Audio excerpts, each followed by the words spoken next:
Olá, pessoal. Então, vamos dar continuidade à nossa aula 1 sobre funções e nós vamos falar de funções afim. Essa função, que é a função chamada de afim, a lei dela é dada por f de x igual a ax mais b, onde a e b pertencem a R. Então, nós estamos considerando que o domínio é o conjunto dos números reais e o contradomínio também. Então, domínio e a imagem dela também é igual a R. E A é chamado de coeficiente angular, enquanto que B é chamado de coeficiente linear. Então, esse termo que multiplica o x é chamado de coeficiente angular e o B é chamado de coeficiente linear. E nós já vamos ver o motivo de chamarmos dessa forma. Bom, o gráfico da função afim pode ser determinado dado dois pontos, dois valores conhecidos.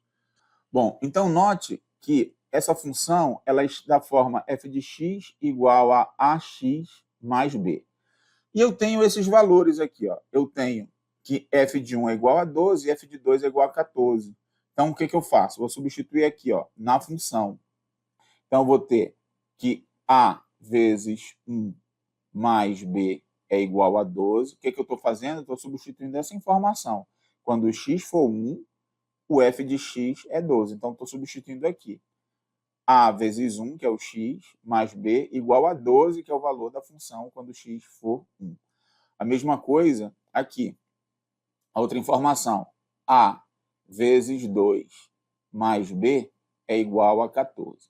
Então, a partir daqui, eu monto um sistema, que aí eu vou reorganizar essas equações aqui. Essa daqui eu escrevo como sendo 2a mais b igual a 14. E essa daqui eu posso multiplicar por menos 1, já para fazer a conta. Então, multiplicando por menos 1, nós vamos ter menos a menos b igual a menos 12. E aí, se nós somarmos termo a termo aqui, nós temos que 2a menos a dá a. Aqui vai dar 0 mais 0 igual, e aqui 14 menos 12, 2. Então, já concluo aqui que A é igual a 2. Achei o valor de A. Posso escolher qualquer uma das equações para substituir e encontrar o valor de B. Vou substituir nessa segunda aqui. Então, vou ter que 2A mais B é igual a 14. Então, eu tenho que 2 vezes 2 mais B é igual a 14. Aqui, 2 vezes 2, 4. Então, B vai ser igual a 14 menos 4. B vai ser igual a 10. Então, encontrei o valor de A e o valor de B. Então, quem é a minha função? Minha função, então, na verdade, é f de x igual a 2x mais B. B é 10. Então, dessa forma, eu encontrei aqui quem é a minha função. Então, note que nós descobrimos quem é a função dada apenas 2 pontos. E isso tem relação com o quê? Em relação com o gráfico da função, porque para fazer o gráfico, eu só preciso de 2 pontos também, e o gráfico dessa função é uma reta, como a gente já viu no vídeo anterior. Então, um fato importante que ocorre com o gráfico da função afim é que ela passa por esses pontos, o ponto 0b e o ponto menos b sobre a, 0. E por que nós garantimos isso? Pela definição da função. Você tem que a função ela é f de x igual a ax mais b. Então, se você coloca x igual a 0, você vai ter que f de 0 vai ser igual a vezes 0 mais b. Isso daqui dá b. Então, nós temos o ponto 0b, ele está no gráfico da função. Pertence ao gráfico de f. Agora, note aqui que é o ponto menos b sobre a, 0. Eu posso tanto substituir o x por menos b sobre a, quanto substituir o f de x por 0. Dá no mesmo. Eu acho que a conta mais fácil é substituir o f de x por 0. Mas olha só o que acontece. Se nós formos colocar 0 igual a ax mais b, isso vai implicar o quê? Isso vai implicar que AX é igual a menos B e implica que X vai ser igual a menos B sobre A. Então, note que nós temos que x igual a menos b sobre a, o f de x é zero. Então, nós temos também que o ponto menos b sobre a, zero, pertence ao gráfico de f. Maravilha. Então, esses dois pontos sempre vão estar lá no gráfico da função. Então, nós temos esse ponto, ele, como o x é zero, ele pertence ao eixo vertical, né, ao eixo das ordenadas. E aqui, como o y é zero, esse ponto pertence ao eixo das abscissas. Então, nós vamos considerar aqui A positivo e B positivo, só para nós termos aqui um ponto, né? Que nós não sabemos qual é o valor de A e qual é o valor de B. Então, considerar um valor genérico aqui, só que A positivo e B também positivo. Então, vamos lá. Vamos imaginar que o ponto P seja esse e o ponto Q seja esse. Certo? Porque se B e A são positivos, menos B sobre A vai ser um número negativo para cá. Né? Então, eu tenho aqui o ponto Q e tenho aqui o ponto P. Então, eu tenho essa reta aqui, é a reta que representa o gráfico da função f de x igual a AX. Note que esse ponto Q está no eixo das abscissas e o ponto P está no eixo das ordenadas. Além disso, se nós tomarmos aqui o f de 1, nós temos que f de 1 vai ser A vezes 1 mais B, que é igual a A mais B. Então, vale o seguinte, ó. Note, f de 1 é A mais B e f de 0 é B, certo? Porque se eu colocar o 0 aqui na função, né, f de x igual a AX mais B, se eu colocar f de 0, vai ser igual a B, porque essa parte aqui vai dar 0. Então, note, se eu faço essa conta, f de 1 menos f de 0 dividido por 1 menos 0, isso daqui vai dar o quê? Ó? Essa parte aqui vai dar A mais B, né? Que a gente já viu aqui, ó, A mais B, e o f de 0 vai ficar menos f de 0, que é B. Então, fica A mais B menos B, que é igual a A. Então, isso aqui me deu quem? Me deu A, que é o coeficiente angular. Mas nós podemos fazer essa conta de uma forma geral. Como? Assim, ó, eu tenho x1 e x2, dois números, tá o quê? x1 é diferente de x2, né? Dois números diferentes. E aí, se eu for fazer essa conta aqui, ó, f de x1 menos f de x2 dividido por x1 menos x2, olha o que vai acontecer. Aqui em cima, né, essa parte f de x1 vai ser ax1 mais b, menos f de x2, ax2 mais b também. Aqui no denominador eu tenho x1 menos x2. Quando eu fizer o jogo de sinal aqui, o b vai cancelar com esse b, e eu posso colocar o a em evidência. Então, eu vou ter x1 menos x2. Como x1 é diferente de x2, isso aqui é diferente de zero, né? Esse denominador é diferente de zero, eu posso cancelar aqui o x1 menos x2 e essa conta aqui dá A. Então, qualquer que seja o número x1 diferente de x2, quando eu faço essa conta aqui, f de x1 menos f de x2 dividido por x1 menos x2, dá A, dá o coeficiente angular.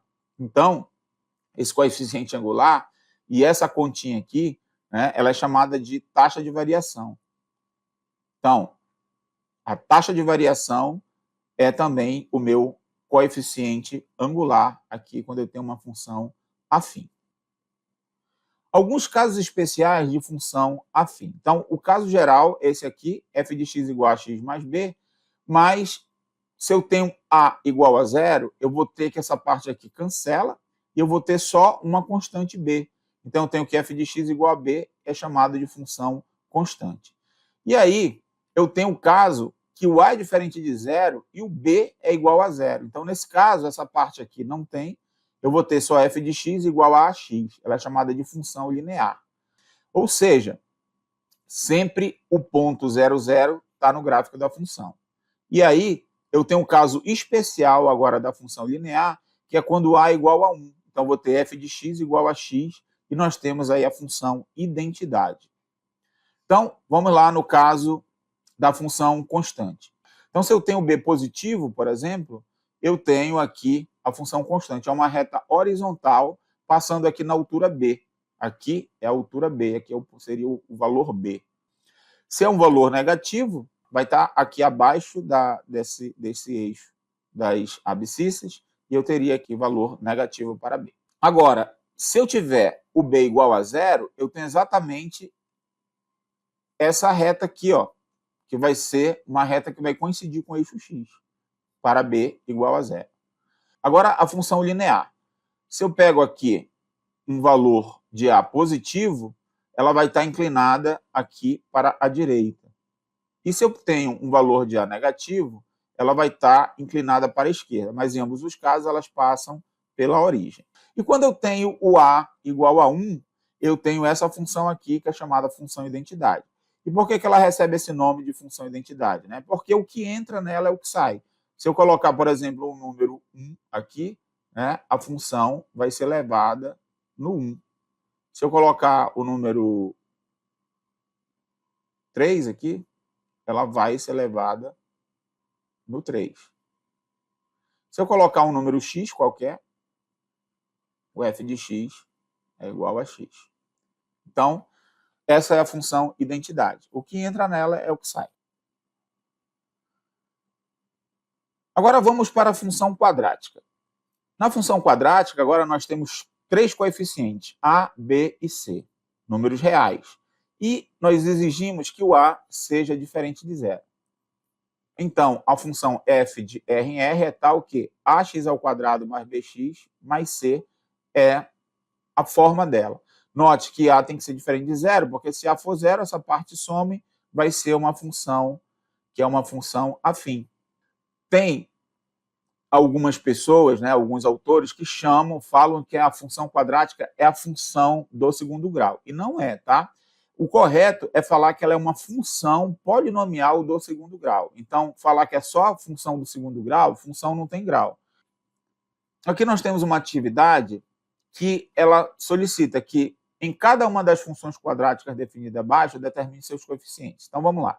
Quais são os coeficientes aqui? Nós queremos dizer quem é A, B e C. Então, vou colocar dessa daqui. Aqui, o A é quanto? O A vai ser igual a 2, o B vai ser igual a menos 4 e o C vai ser igual a raiz de 5. Nessa outra aqui, na B, o A é igual a menos 2, o B é igual a menos 5 e o C é igual a 4. Aqui na C, ó, o A é o que está acompanhando o x ao quadrado. Então, A é igual a 3. B é o termo que acompanha quem? Que acompanha o x. B é menos 4. E o C é igual a π. C é o termo independente, é aquele que não multiplica x nem x ao quadrado. Nessa daqui, A, vou colocar para cá, A é igual a 2, B é igual a menos 4 e o C. Aí você diz, não tem C. Tem C sim. O C é zero. Eu tenho que colocar aqui que o C é zero. Tá? O C é o termo independente, eu poderia colocar mais zero aqui. Então, C é igual a zero. Ok? Nessa aqui, o A é igual a menos 2. O B, agora, que é zero, porque o termo que acompanha x é zero. 0 vezes x. Menos 5, que é o termo independente. C é igual a menos 5. Nessa aqui, o A é igual a 3 quartos, o B é zero e o C também é zero. Beleza? Muito bem. Então, um exercício simples aí de se fazer. O gráfico de uma função quadrática. Então, o gráfico de uma função quadrática é uma parábola.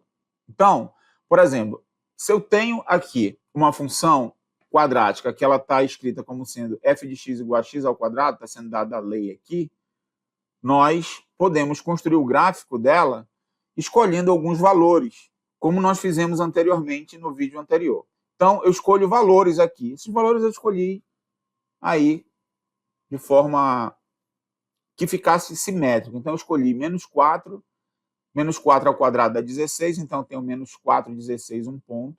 Está aqui marcado esse ponto. Vem aqui no menos 4 e o 16. Depois, menos 3 ao quadrado, 9. Então, eu tenho um ponto menos 3, 9, que é esse ponto aqui. Depois, menos 2 ao quadrado, 4, menos 2, 4. Marco o ponto. Menos 1 menos 1 ao quadrado, 1, menos 1, 1, marco o ponto. Depois 0 dá 0, marco o ponto 0, 0. 1 dá 1, marco o ponto 1. E assim vou marcando esses outros pontos. Note que eu tomei de forma que ficasse mais ou menos simétrico. Peguei do menos 4 e fui até o 4.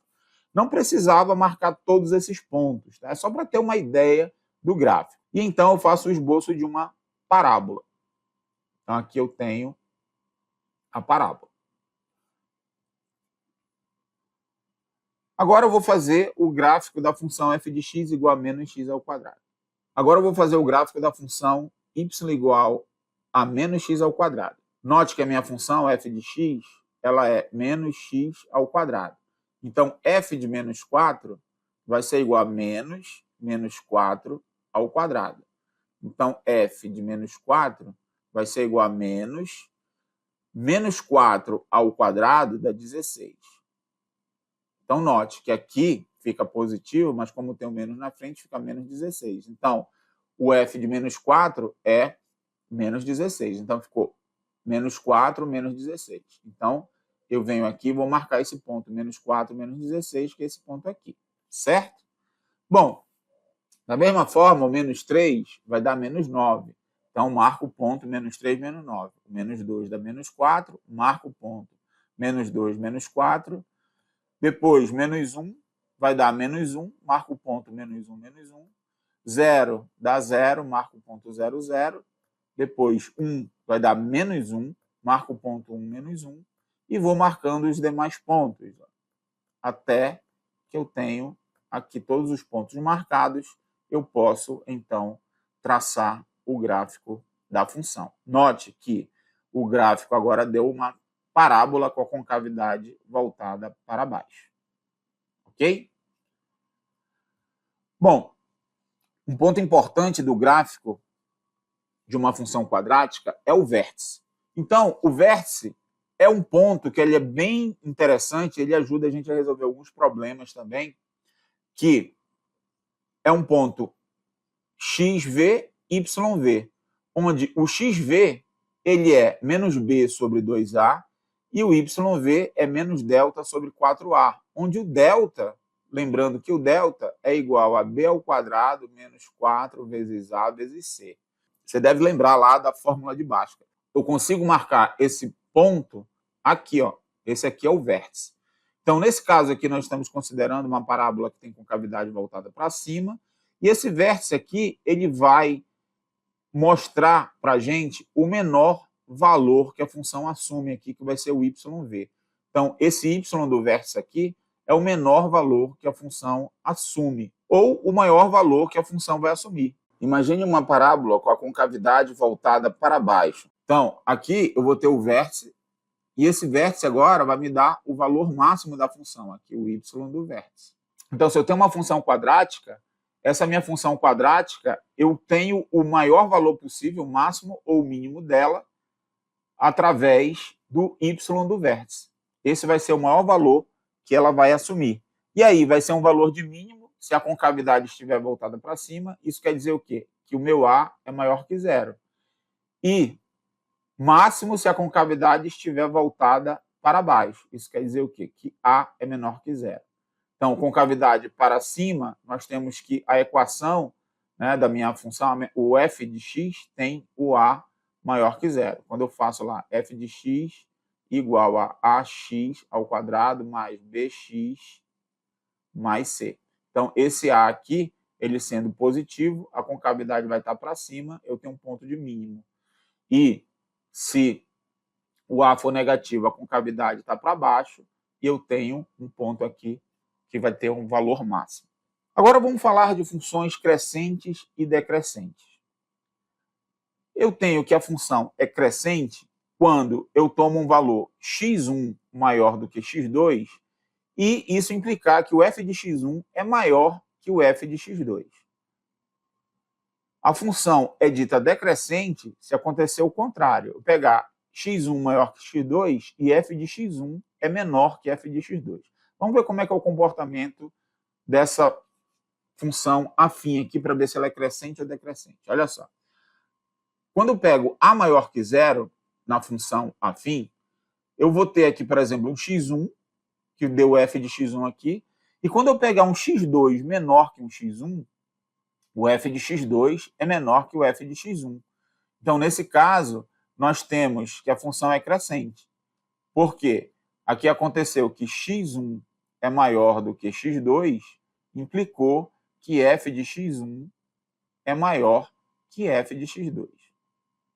Agora, vamos pegar o caso da função afim com a menor que zero. Olha o que vai acontecer. Vou pegar aqui um x1, deu esse valor aqui, e vou pegar um x2 menor do que x1. Então, olha só, x2 menor que x1. Eu obtive um valor maior. Então, olha o que aconteceu. Eu peguei aqui x1 maior do que x2 e implicou que f de x1 é menor que f de x2. Então, note, quando esse sinal aqui era maior e ficou menor, né, na ordem, a função é decrescente. Quando mantém um sinal maior aqui, a função é crescente. Então, nesse caso, a função aqui é decrescente. Então, fica fácil de nós definirmos se a função afim ela é crescente ou decrescente. Ela vai ser crescente quando A é maior que zero e ela é decrescente quando A é menor que zero. Vamos ver agora a função par. Quando é que uma função é par? Eu tenho uma função f de a em b, tá o quê? F de x é igual a f de menos x para todo x. Qualquer x que eu colocar aqui, se o f de x for igual a f de menos x, então a função é par. Tá? Por exemplo, a função módulo é uma função par. Por quê? Porque se eu pegar f de menos x, isso daqui vai ser igual ao quê? Ao módulo de menos x. E o módulo de menos x é igual ao módulo de x, portanto, é igual ao f de x. Então, f de menos x é igual ao f de x. Isso vale para todo x. Então, se você for olhar o gráfico dessa função, a função módulo de x, ela é dessa forma aqui. E aí você percebe que existe aqui uma reflexão com relação ao eixo y, né? Como se tivesse um espelho aqui, o que está aqui é refletido para cá e vice-versa. Existe uma simetria com relação a esse eixo vertical aqui.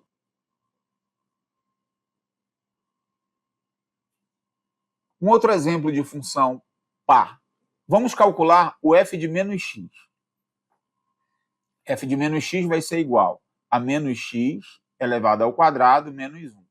Note que menos x elevado ao quadrado, se nós fizermos a conta que é menos x vezes, menos x elevado ao quadrado, isso é menos x vezes menos x, certo?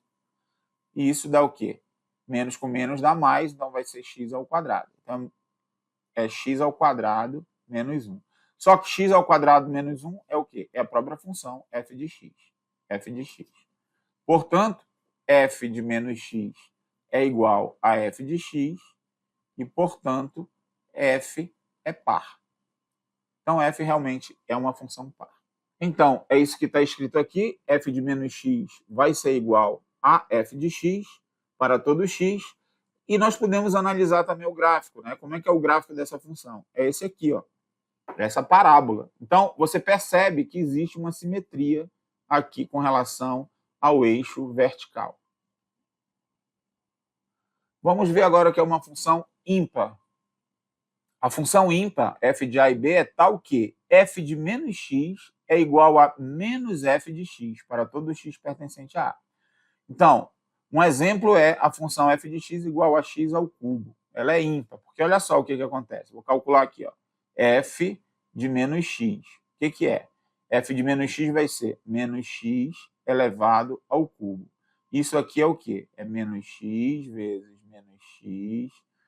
menos x, que é igual. Aí eu vou fazer jogo de sinal aqui, ó. Menos vezes menos mais, vezes menos, menos. X vezes x ao quadrado, vezes x ao cubo. Deu menos x ao cubo. Só que x ao cubo é o quê? É a função. Então vai ficar, isso aqui é igual a menos f de x. Porque f de x é x ao cubo. Como tem o menos, fica menos f de x. Então, ó, f de menos x é menos f de x, que é a definição de quê? De função ímpar. Portanto, f é ímpar. Isso é o que está escrito aqui. Agora, o gráfico dessa função como é? É assim, ó. o gráfico da função ímpar. Então, o gráfico da função x ao cubo. Então, nós percebemos que essa função ela é simétrica com relação à origem. Então, o que acontece, né, daqui para lá, para cima, é igual ao que acontece daqui para cá. Então, como se tivesse aqui um espelho também rebatendo aqui. A função f de x igual a x também é ímpar. Tá? Se nós fizermos a conta, ó, f de menos x é igual a menos x. Se eu substituir menos x aqui, no lugar de x fica menos x. Né? E menos f de x também é menos x. Portanto, nós temos que f de menos x é igual a menos f de x. E aí, se você for olhar o gráfico, ela é assim, né? É a função identidade. E aí nós temos que a função identidade também ela tem essa reflexão aqui, né, com relação à origem. Tá? Então, também é uma função ímpar. Então, nós temos que ela é simétrica com relação à origem. Bom, mas existem funções que não são nem pares e nem ímpares. Quer dizer, você falar que uma função não é par, não quer dizer que ela é ímpar, nem o contrário. Existem funções que não são nem pares nem ímpares. Por exemplo, essa função f de x igual a x ao quadrado mais x. Porque olha o que acontece aqui. Se eu fizer f de menos x, o que vai dar isso daqui? Vai dar menos x elevado ao quadrado mais menos x. Menos x elevado ao quadrado é x ao quadrado. E aqui, essa conta, mais com menos vai dar menos. Menos x. Esse resultado aqui não é nem f de x, porque f de x é x ao quadrado mais x, e nem é menos f de x, porque menos f de x, olha quem é menos f de x, é menos x ao quadrado menos x. Então, observe que não é menos f de x e também não é f de x. Então, essa função não é nem par, nem ímpar. Então, essa conta está feita aqui também. E aí, nós percebemos que ela não é nem igual a f de x, nem igual a menos f de x. E o gráfico dessa função é esse aqui. Ela não é simétrica nem com relação à origem e nem com relação ao eixo vertical. Então, ela não é uma função nem par, nem ímpar. Bom, pessoal, então esse foi o estudo preliminar sobre funções. Espero que vocês tenham gostado. No próximo vídeo, nós vamos estudar duas funções muito especiais, que são as funções exponenciais e as funções logarítmicas. Até lá!